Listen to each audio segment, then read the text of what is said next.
How's it going? Good to see you here. Hey, excited to be here. That is great. Well, I'm Jason. Nice to see everyone. I'll let our speaker introduce himself as well. Hey, I'm Tarun. I'm the CEO and co-founder of Gauntlet. I also do a little bit of investing with robot ventures, and excited to be here to talk about risk management, which since last year has become more important. That's absolutely right. Well, to dive right in, we'll get going on some questions and kick it off. The first bucket I want to kind of go over here is just understanding Gauntlet's role in risk management. So, yeah, to kick it off, can you briefly speak a little bit to what Gauntlet is and the role Gauntlet plays in managing risk in the DeFi space? Yeah, definitely. So, we've been around basically around the same time as Compound, actually, like 2018. And most of actually what we started with was trying to understand economic security and proof of stake systems. I think that became more relevant, actually, weirdly, in the last year and a half or so. But we really focus on trying to understand the financial risk in crypto systems and decentralized systems in general, where you have many parties who are necessary in order to be able to keep a system functioning. So, in a proof of stake system, you need stakers, you need people transacting, you need sort of other participants, maybe oracles, etc. In a lending protocol, you need people who are lending capital, people who are borrowing capital, as well as people who perform liquidations or other keeper services for the network. And one thing that's sort of been true for most crypto systems, not all of them, is that monitoring and maintaining what sort of incentives and parameters are needed to make sure that those systems can be in equilibrium, where all of those different parties can be able to keep the system functioning while also not extracting too much value is extremely important. And so what we focus on is how much risk is, say, a protocol taking on behalf of users who are more passive, like lenders in the lending protocol, stakers in a staking protocol, other types of pooled vehicles. And we spent a lot of time coming up with quantitative models for how to think about the risks for people participating in the systems, for people who are on the other side of them.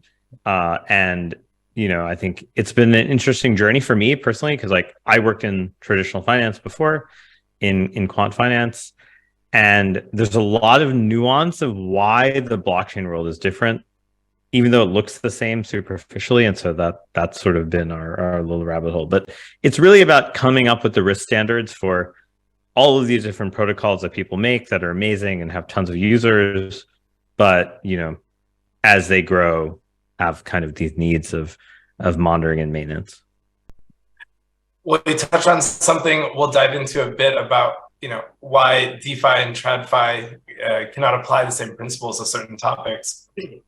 But in terms of, modeling that risk and looking through it, Gauntlet's known for doing simulations and making a lot of data-driven decisions as it pertains to risk management. Can you talk a little bit about how you use data to do that at Gauntlet?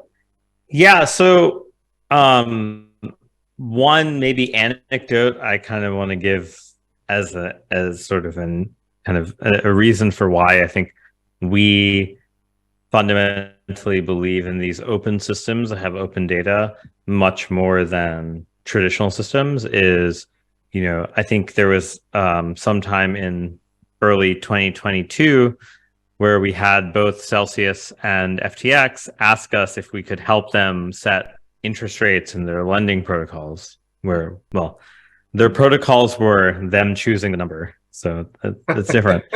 But one of the reasons we kind of said no repeatedly since 2020 was effectively, we have no way of validating your data. Like, you're telling us this is what your outstanding borrow is. You're telling us this is kind of like what the types of users you have are, but we have no way of third party validating that. And we also have no clue if you're hiding data, right? Like proving that you did the right thing is one thing, but proving that you didn't, not include particular data, you did not include particular user behavior is actually basically impossible from a theoretical standpoint. I won't go into the sort of theoretical CS reasons for this, but you can't prove not inclusion. It's much easier to prove that I've included something. It's much harder to prove that I've not included something, because not including something is a much bigger universe of things you couldn't have included. And so one kind of interesting thing about blockchains in general is that you have this data where you know what's included. Like if something is in a block, it's in the block and it can't be removed in the future. And that's it, right? And so you have this huge difference between traditional finance when you do risk modeling. Risk modeling in traditional finance involves taking data from different parties. Like I go to Goldman, I go to, well, RIP Credit Suisse, UBS, whatever. Like I go to all these banks, I say, hey, give me your data, and I'll aggregate it and then come up with some recommendations for a prediction. You actually don't know if the data is the same. You don't know if it kind of matches. You have no like way of comparing the data. And the beautiful thing about crypto is it actually enforces this standardization on every smart contract of like how data is presented and what data is included. And so from that, you actually can get a much more detailed space of strategies that people use. And so it becomes a lot easier to model risk, because you're now able to model risk at the user level. And you're also able to be like, this type of data, this type of behavior is attributable to this user. And this type of user causes this type of externality on other users, or causes this positive benefit to other users. And then from that, you can aggregate those individual users and say, okay, I aggregated all the agents, aggregated the borrowers, the lenders, the liquidators, and I was able to say, okay, this is what the holistic system looks like. And you can trust the data for doing that. So maybe a bit of a long answer for that, but it's the fact that you can trust the data makes you have much more statistical confidence. And that's point blank, the number one benefit of risk modeling for blockchain-based systems. Hey, that's why we believe in DeFi, right? You don't have to knock a door down to really get inside of somewhere and understand, what's really going on. To your point, right? You can't, there's nothing to hide. Everything's out in the open, which is great. Maybe last question in kind of this section. Curious, maybe a specific example of a DeFi protocol that has benefited from Gauntlet's risk management services, or maybe an example of something that's turned the corner for one of these protocols. Yeah, I'm not sure this is exactly a turn the corner in that they would have died without this, but I think an interesting thing that's sort of been useful that to me is a very recent topical one, and it wasn't just us that noticed this. Actually, there's this Masari article in the last week that wrote about it, which was we made an interest rate change on Venus, which is a compound fork on Binance Chain, and Venus basically has a lot of IEO volume. So people borrow against their BNB or different assets on Binance Chain, and they use that to buy into, say, new token listings. And ahead of one of these listings, we kind of observed that there was this like increase in utilization, and the interest rate curves were sort of messed up. And unlike Compound V3, where there's a lot more room for parameterization and you can make the interest rate curves a lot more dynamic, Venus is sort of a somewhat older interest rate curve. But we observed all these kind of changes in user behavior, and we're like, hey, the interest rate curve actually has to go up, because there's just like kind of no way this will be both not risky and benefiting the protocol at the same time. And we made a couple governance proposals that caused the interest rate curves to go up. And I think basically Venus, the protocol, and the users made, $2 to $3 million more in net revenue, net interest revenue. So a lot of the analysis you do, and again, this is because it's public, but also that you can present these arguments to the token holder community that they should vote on these things. You're able to be like, look, you will make more money for you and your users, and you should do this now. And that's just something that doesn't happen. The equivalent in traditional finance, if I told you that, would be me going to Goldman saying, hey, Goldman, you could charge these customers more money and make more money for the LPs. And you may make a little more money, but not that much more money. And Goldman would say, go away. I don't want to listen to you. But like, that's the cool part about DeFi, right? It's like you can make these changes to the economics that you just can't elsewhere. Yeah, awesome. Kind of staying along our risk management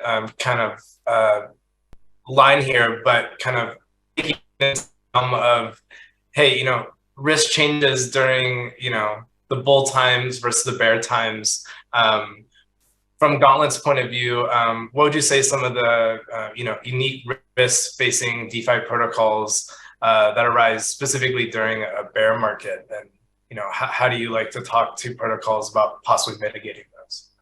Yeah, so if you think about, say, the most famous risk in the lending protocol over the bear market, it was sort of the Mango markets, Oracle manipulation, which I guess led to someone going to jail. Which for probably the first time, something in DeFi led directly to jail for market manipulation. And the interesting thing about that is that was only enabled by bad parameters, like Mango didn't update the collateral factors and interest rates for borrowing against Mango, and Mango's price went down 60-70%, and suddenly it became bad collateral and they didn't adjust it for that. But also there was this manipulation risk where Mango, as the price went down, became less liquid. And so once it's less liquid, it's much more easy to manipulate the price and then kind of do these types of attacks.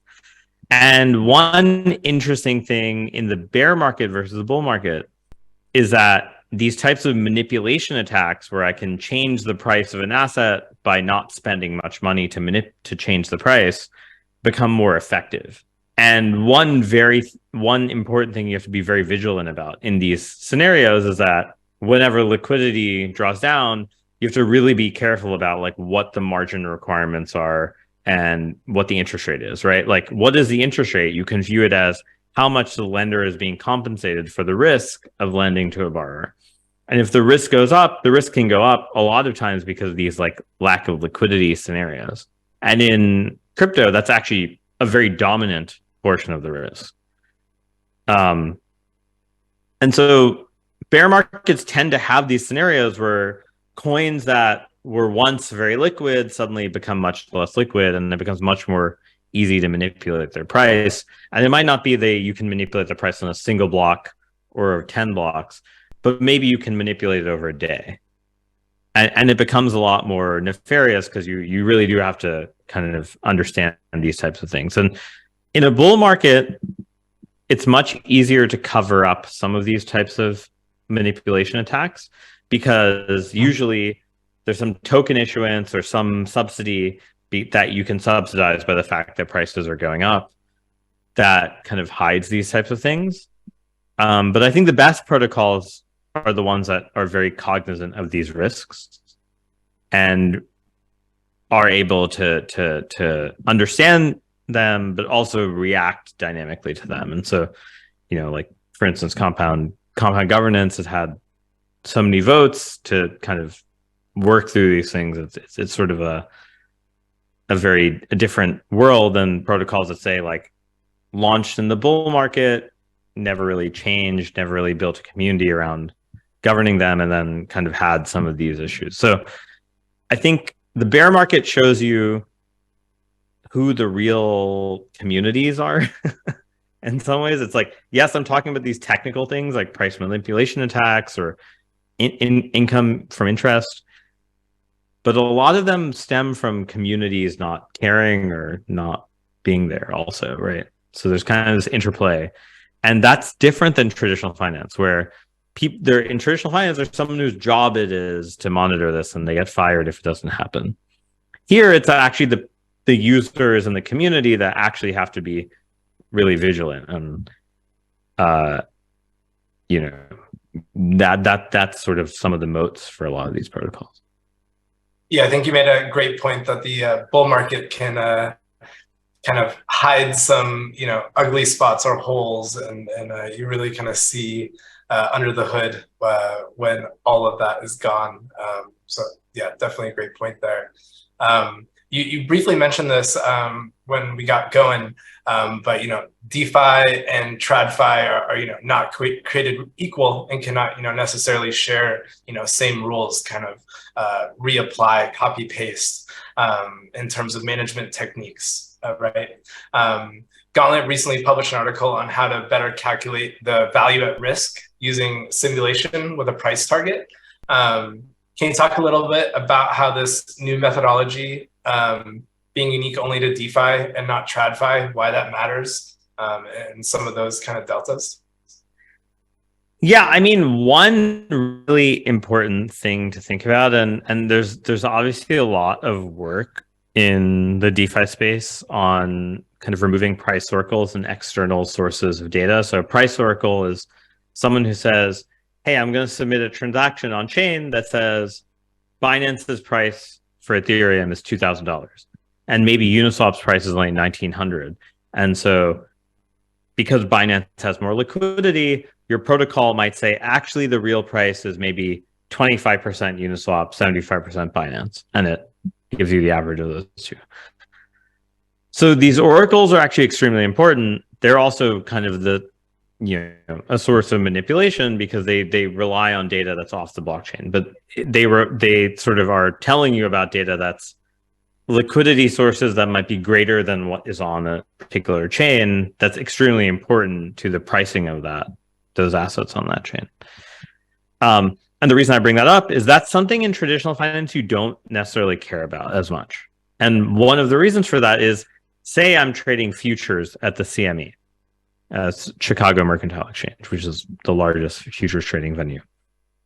There's no point in me trying to believe that the price is not what the CME has, because the CME is sort of by far the most liquid place. It's like sort of the most, it's kind of the trust source, the centralized trusted source of what the price is now.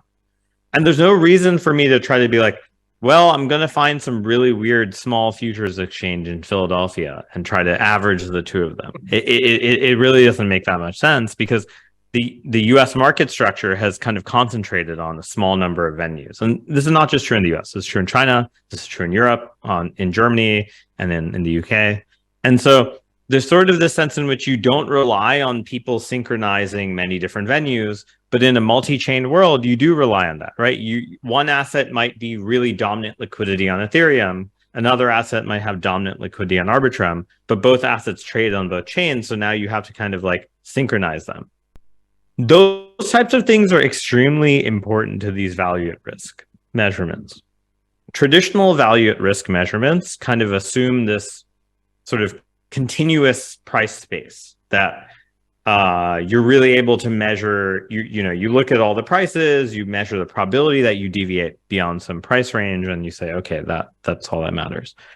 The problem is in blockchains, you have this conditional type of behavior where it's conditional on a particular Oracle update. I have this type of risk, but now I have to say conditional on particular sets of transactions, particular Oracle updates, particular user behavior. What does this type of R metric look like? And in a world where there's minor extractable value, where people can reorder transactions in ways you don't expect, the compounding of those effects means you have to actually be a little more granular than you are in traditional finance. Because in traditional finance, you really, really, truly say, the CME told me Ethereum is $2,000. I don't really care. Anyone else can tell me anything else, but I don't believe it. But in blockchains and decentralized systems, that's just never true, right? Like there's many prices and you have to figure out what the correct version of it is across many venues. But that's the beauty and curse of decentralization in some ways. I think a great point about CME, and I really hope no one out there is trying to average price it across other future trading venues against the CMA like they might in DeFi. Shifting a bit from talking a lot about risk management, moving a little bit into capital efficiency. Would love to hear a little bit about how Gauntlet helps DeFi protocols optimize or just generally think about capital efficiency on the whole. Yeah, so the interesting thing is that, I'm going to say the elephant in the room that no one wants to hear, but decentralized systems will never be able to achieve the capital efficiency of centralized systems. There's not really a way around that. On the other hand, decentralized systems are able to achieve much better liquidity movement conditions than centralized systems. So sure, they might not be the most efficient, but they're able to be efficient in many places on average, right? Like I can be capital efficient across many chains instead of capital efficient in one place really well. And that trade-off brings kind of nuances, right? Those nuances are how much liquidity do you need in a particular venue? How much should you incentivize liquidity in those venues? How should you change interest rate curves? So like, let's suppose I take Compound deployed on Ethereum, and I take Compound deployed on Arbitrum. And let's suppose I have the same assets as collateral and borrow, like Ethereum, collateral asset, Ethereum, collateral asset on Arbitrum and ETH. And I'm borrowing ARB, the Arbitrum token, as a hypothetical example. Now, the first question is, do you think they should have the same interest rate curve? Arguably not, right? In some ways, the Arbitrum on the Arbitrum chain is a lot cheaper. There's a lot more of it. There's way more liquidity in the Arbitrum ETH pools on Arbitrum. But on the other hand, the collateral asset, Ethereum, has way more collateral on ETH. And so your interest rate curve needs to adjust for that. So if like the volatility of the Arbitrum asset goes up relative to Ethereum on Arbitrum, then you need to charge more for being able to borrow against it. And on the other hand, if Ethereum's volatility goes up, then on the Ethereum chain, you have to go up. And so capital efficiency actually relies on not only the macroscopic properties of these assets, like the macroscopic properties, meaning I go to CoinGecko or CoinMarketCap, I look at the price, and then I compute some properties of that. I compute the liquidity, I compute the price, I compute the volatility. But it also depends on these local microstructure properties. Like how does this asset behave on Ethereum? How does this asset behave on Arbitrum? Can I convert the two of them? How long does it take to convert them? And in that process, you have different capital efficiency standards. You may end up saying, borrowing against Arbitrum on Arbitrum, the L2, I'm willing to let you use less capital and borrow more to get higher leverage. On Ethereum, however, I might not, because there's no way for liquidators to find that liquidity on Ethereum, and they would have to cross a bridge, and that risk is not the type of risk a liquidator would take. So I think that the key thing is with capital efficiency, there's a lot of nuance. The blockchain world has gotten, as we all know, much more complicated, and we try to help with whatever level that's at, whether it's at the mechanism design level. Can you change your mechanism without huge code changes? To the level of like, how do you adjust the same exact markets on different venues and different chains? Because there are these kind of nuanced differences that really impact user behavior and user outcomes. Yeah, I think those are some great examples, especially thinking of same assets but different chains don't mean one-to-one there. Really good, a lot to think about there. I think we are getting close to wrapping up here, so just wanted to say thank you for your time. really exciting to talk through all these things, especially during a bear market, right? So we can prep for the up and, see our gaps, fill them in, and bolster the risk and make everything smooth. So builders keep building. And if you need any look at risk management and capital efficiencies, Gauntlet has a lot of documents and research going into it. So a lot of great stuff to learn. Thank you so much for your time. Thanks for having me.